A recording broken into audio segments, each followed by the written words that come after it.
Brought to you by River State Government, the treasure base of the nation. Welcome to another episode of Eye on Rivers, the only show that takes you on an in-depth look at Nigeria's treasure base. I'm Keisha Gitari, and in today's episode we visit the Port Harcourt Garden City Literary Festival to find out how the promotion of a reading culture is impacting the lives of Rivers citizens. We also take a deeper look at the state's education sector and discover how the current administration is using it to drive forward economic development. Keep watching Eye on Rivers. In his proposed 2013 budget, President Jonathan gave the highest allocation of state funds to the education sector. A whopping 426 billion naira is to be poured into the sector with the aim of empowering and adequately equipping the next generation. A similar focus on the education sector is observed amongst the various state governments. Like many of its counterparts, Rivers State is overhauling its education sector. Since taking office in 2007, Governor Amaechi has not relented on his promise to provide equal opportunities to all Rivers children, and began this with an objective look at the state's schools. After a thorough inspection, several of the schools left much to be desired by way of providing quality education. Complaints were rife at every level, and it was apparent that a positive change needed to take place. To this effect, Governor Amaechi's administration started to systematically overhaul various institutions, and in some cases, completely shutting down unsalvageable ones. The administration is currently building 64 new secondary schools and over 200 primary schools, as well as developing a state-of-the-art science and technology university. We believe that a lot of the families are not able to run their responsibilities because of the harshness of the economy, and the government has to actually intervene to ensure that we don't lose our children to social inequalities. So government decided to establish this, what we refer to as model secondary schools. They will contain 1,000 students, 24 of the secondary schools to be built. In this school there will be 2 children per room, and then there will be dining halls for 1,000 students. We are standing by the auditorium, offices, library, laboratories, houses for teachers. We've outsourced it to an Indian company. The Indian company is already in town. You can see that this school has been completed for the past 3 years, but due process delayed the outsourcing. Now we've succeeded in outsourcing it and handed it over to the Indian company. We are working hard to ensure they resume in 7 schools. The expenditure, both recorded and capital, per year per school is 800 million naira. That includes maintenance, feeding of the children, purchase of books, laptops, everything to run the school. I want to get the community involved, so there will be a board of governors here, despite the principal and those managing it. They will participate in the governance of the school. Rivers State schools have witnessed several changes. Most notable is the improvement in the quality of teaching staff due to the state's teachers retraining program, which will have trained over 10,000 teachers by the end of the year. The initiative, which is a partnership with the British Council, makes provision for teachers to travel to the UK for training courses at top-tier universities. That upon completion will allow them to adequately impact their students. At the end of the program, each teacher is set an exam which they must pass and provided with a certificate from their host institution as proof of their accomplishment. The Rivers State Government has also improved the salary of its teaching staff. Prior to this, the payment of teachers had been a serious issue that had led to several strikes by unions that only worked to hinder the development of the state's children, whose academic growth was halted with each event. Mediating and meeting the demands of the teachers was therefore a necessity. Having done this, the state's government have also gone on to train and employ 13,000 more teachers in a bid to meet the state's growing educational demands and sector development plans. The change that has taken place, change one can see. Initially, before we came over here, in fact, the classroom alone, many children were sitting on the floor, dilapidated buildings, and in fact, there was no table and seat for the teachers. Even in our curriculum, initially we were not doing computer, but now computer is included in one of our lessons we do. They set questions the children take. Even this school, because they first started with us here, they've trained the children and teachers. Some of us have taken the international exam in computer, and some of our children passed. I think I was the person that represented the school. I passed to Microsoft Windows 7. We have done it. And when you talk of the children themselves, even their appearance, even the way they learn, initially because of the environment was not conducive, you know, at times 2 or 3 lessons. But today, our timetable, especially we in primary 6, 5, 6 lessons, and the children cover it. You now can see their speed in following and learning, because most of the things they are teaching is not only by mouth, it's not only verbal. They see it. When we take them to teach with a computer at the computer room, as they are teaching, they know they can go to Google out whatever you want them to see, and they see it. And there's a lot of impact in them. So they are moving. Last year, I think I had a child that they brought from private school. And when the parents brought the child, the father was willing, but the mother was not willing, because she was talking about the child's academic distance will come down. So the father did it on his own, let this child come. And this is a child that was champion in the private school. In fact, all throughout his stay here, they have gone out to secondary school. He couldn't even see the first 5th. He was managing to come up to 6th, 7th.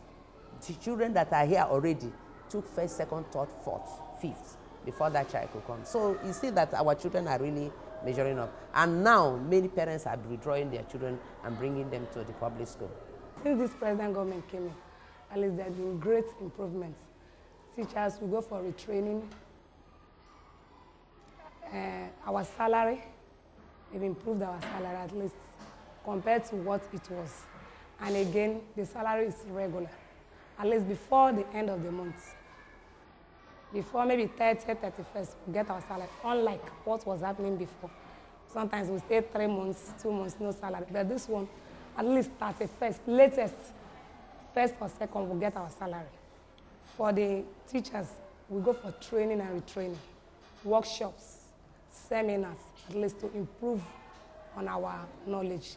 When there was one we went to, TKT, this British Council, at least that one has been helping us as teachers.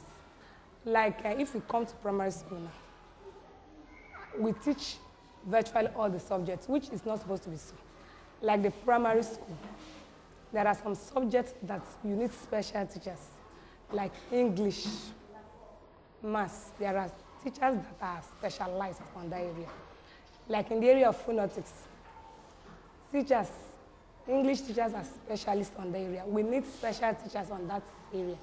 And mathematics, because when you catch them young, especially in the area of mathematics, they will not find it difficult. If the professional, the specialist starts at that level from primary 1, they will not find it difficult when they get to the higher class. Teaching staff are not the only people feeling the positive impact of the state's renewed focus on education.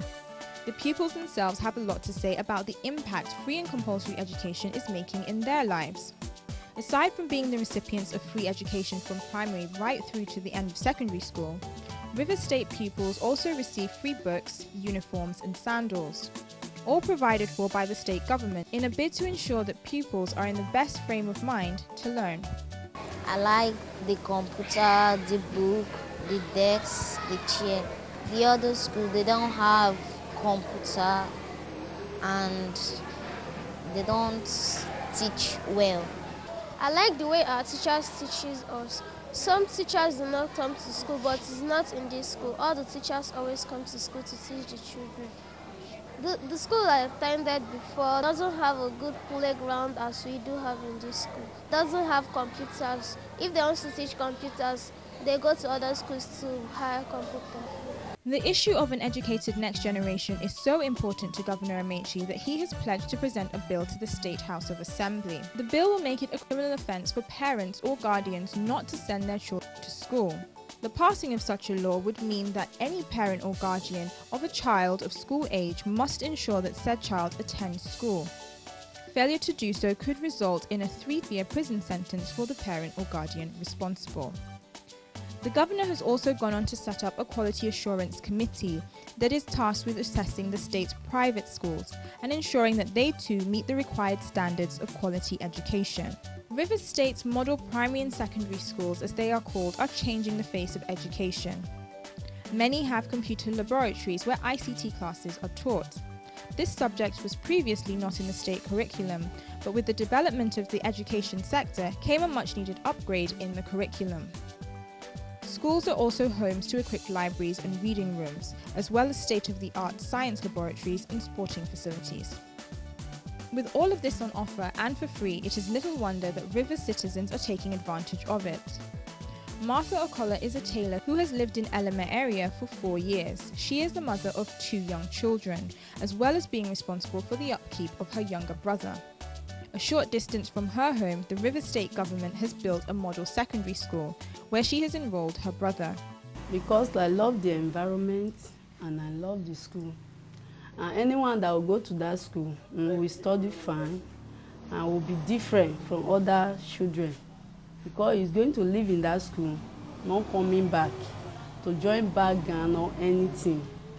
That is why I love that place and I love what Amaechi is doing in that place. We made them to look disciplined and we change their character from others, being from the occultists, so that if they are not in the village, there will not be a situation with those that used to be occultists. Their life will be different from others. When they will come from the school, maybe during closing of period of weekend, they will look different. Like Martha, Innocent Ozoamela is keen to take advantage of the state's provision of free education. Although originally from Imo State, he is a Port Harcourt resident, and this entitles his 5 children to benefit from the state's free education scheme. The type of education in Nigeria today observes many things and many ideas. Private school is good, government school is good. Then there is advantage between government and private school. If you are going to private school, you pay a lot of money. But if you are going to government school, the amount we are paying is shorter. So when I came to this place, they tell me that the governor of this River State built this type of school. In fact, I am very happy because it's not the whole governor can do such. And it is near, mainly for this side. If somebody from here going to Ne for school, you know how much it will spend. The River State government has steadily increased its budgetary allocations to the sector over the past 5 years. In 2012, the amount reached a high at 71.5 billion naira, and the funds can be seen at work. Each new model secondary school, for example, has a solar-powered energy system, internet facilities, and full boarding amenities for teachers and pupils.